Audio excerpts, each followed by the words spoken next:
Magandang araw! I hope everyone who's watching this video is safe, healthy, and happy.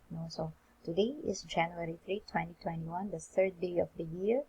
So we should be thankful, grateful that we have survived 2020 and are now ready to face 2021.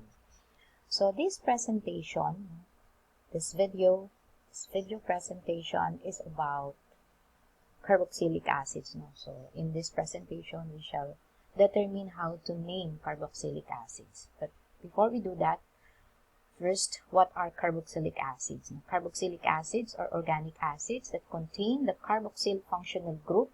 So that's C double bond OOH. So recall when we discuss aldehydes and ketone, the C double bond O is called carbonyl. But if you have an OH attached to carbon, it becomes a carboxylic functional group or carboxyl functional group. So, an R is attached to carbon and R can be anything. So, again, we have R, C double bond OOH as the structure of a carboxylic acid. Now, carboxylic acids are largely distributed in nature and are intermediates in the degradation pathways of amino acids, fats, and carbohydrates. So how do we name carboxylic acid? So when we use the IUPAC system, so the International Union of Pure and Applied Chemistry, so we just look for the parent chain, identify the parent chain, and use the suffix oic acid. Now note that since a carboxylic acid group must always lie at the end of a carbon chain, it is always given the number 1 location position, and thus it is not necessary to include that in naming. Now, many carboxylic acids are called by their common names.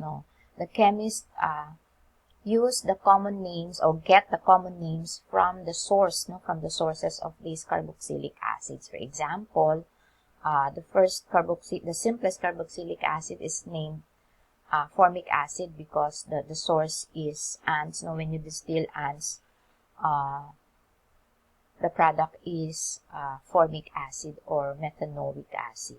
Okay? Kaya pag kinagat ka ng langgam, masakit na mahapdi kasi nag-i-introduce sila ng formic or methanoic acid. So that's a carboxylic acid sa bloodstream natin. Okay? Now, in common names, the carbon atoms near the carboxyl group are often designated by Greek letters. So, ito yung carbon sa carboxyl group. So, yung susunod sa kanya, so bali carbon number 2 is assigned alpha, and then beta, gamma, and so on. This is for common names. So, I have here structural formulas, the IUPAC names and common names of some carboxylic acid, starting off with the simplest carboxylic acid, which is methanoic acid, the one which contains only 1 carbon. So, yung pinaka-R niya sa structural formula kanina is actually hydrogen. So, methanoic acid, commonly called formic acid, as I mentioned earlier, it comes from ants, which is formica in Latin. Okay? And then we have from alkane ethane, so the second simplest carboxylic acid is ethanoic acid. It's C double bond OOH CH3. So ethanoic acid has 2 carbons, commonly called acetic acid from Latin acetum of vinegar. And then we have the third one, which is propanoic acid. So if you notice, we start with methane, ethane, propane, and so on, and we just change the suffix from E to oic acid.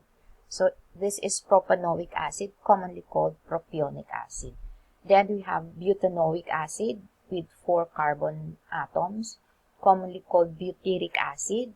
So the 5th one is pentanoic acid, commonly called valeric. So if we have 6 carbons, that's hexanoic acid, commonly called caproic.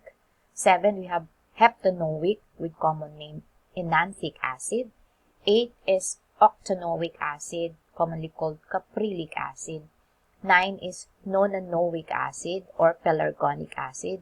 And the 10th carboxylic acid is called decanoic acid using the IUPAC system, but is commonly called capric acid kasi galing naman siya sa goat, ng mga mango kambing. So here are some structures. No, so we have 1, 2, 3, 4. So that's butanoic acid or butyric acid. Then we have 3 carbons, propanoic or propionic acid. And then we have a substituent at carbon number 2. So this is carbon number 1, 2, 3, 4, 5. So we have a pentanoic acid, but a methyl substituent at carbon number 2. But if we use the common name, so the next carbon to the carboxylic carbon is called alpha carbon. So this is alpha methyl valeric acid. This one is 1, 2, 3, so propanoic acid.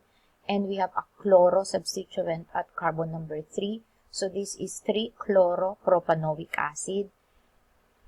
Now, its common name is beta-chloropropionic acid because this is alpha-beta. So, the substituent chloro is attached to a beta carbon. So, it's beta-chloropropionic acid or 3-chloropropanoic acid.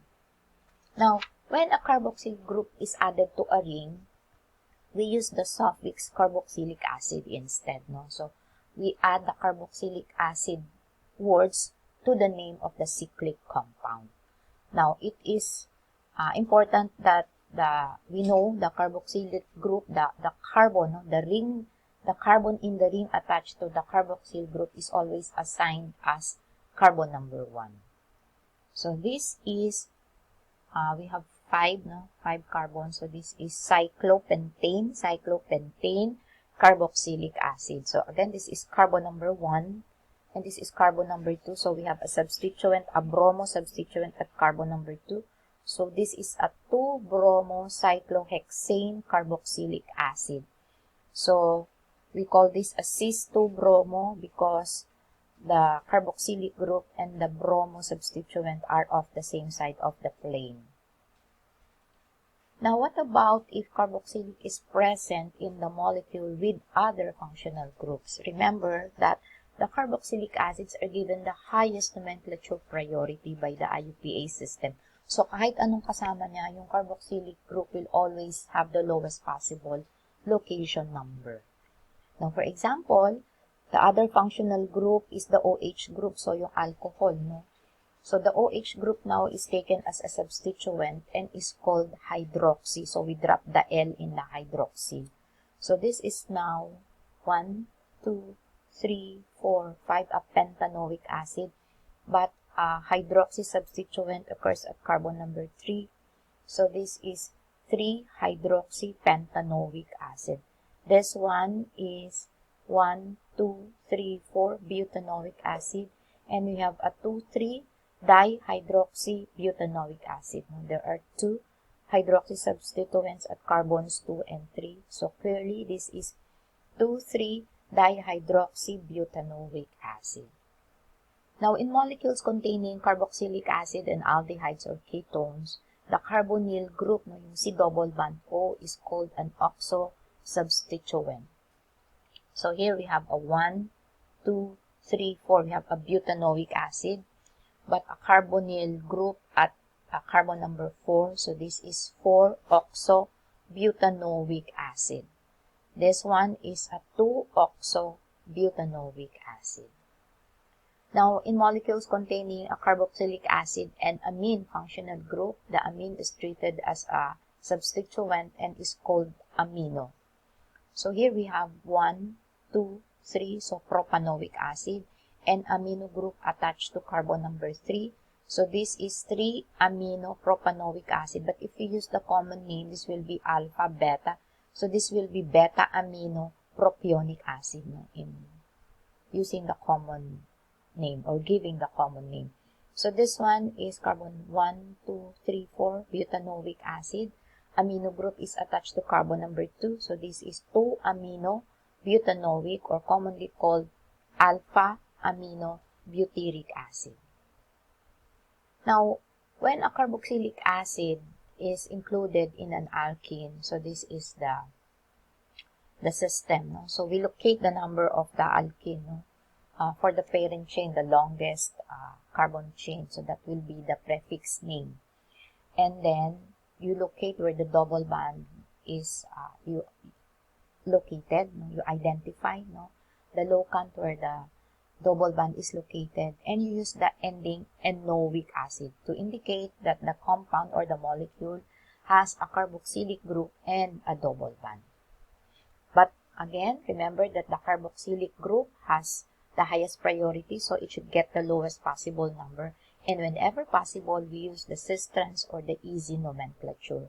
So this one, we have 1, 2, 3, 4, 5. So we have a pentene. The double bond is at 1, 2, 3, carbon number 3. So we have 3 pentene. But since there is a carboxylic group, so this is pentenoic acid. Pentenoic acid. So 3 pentenoic acid. So it's trans. Why?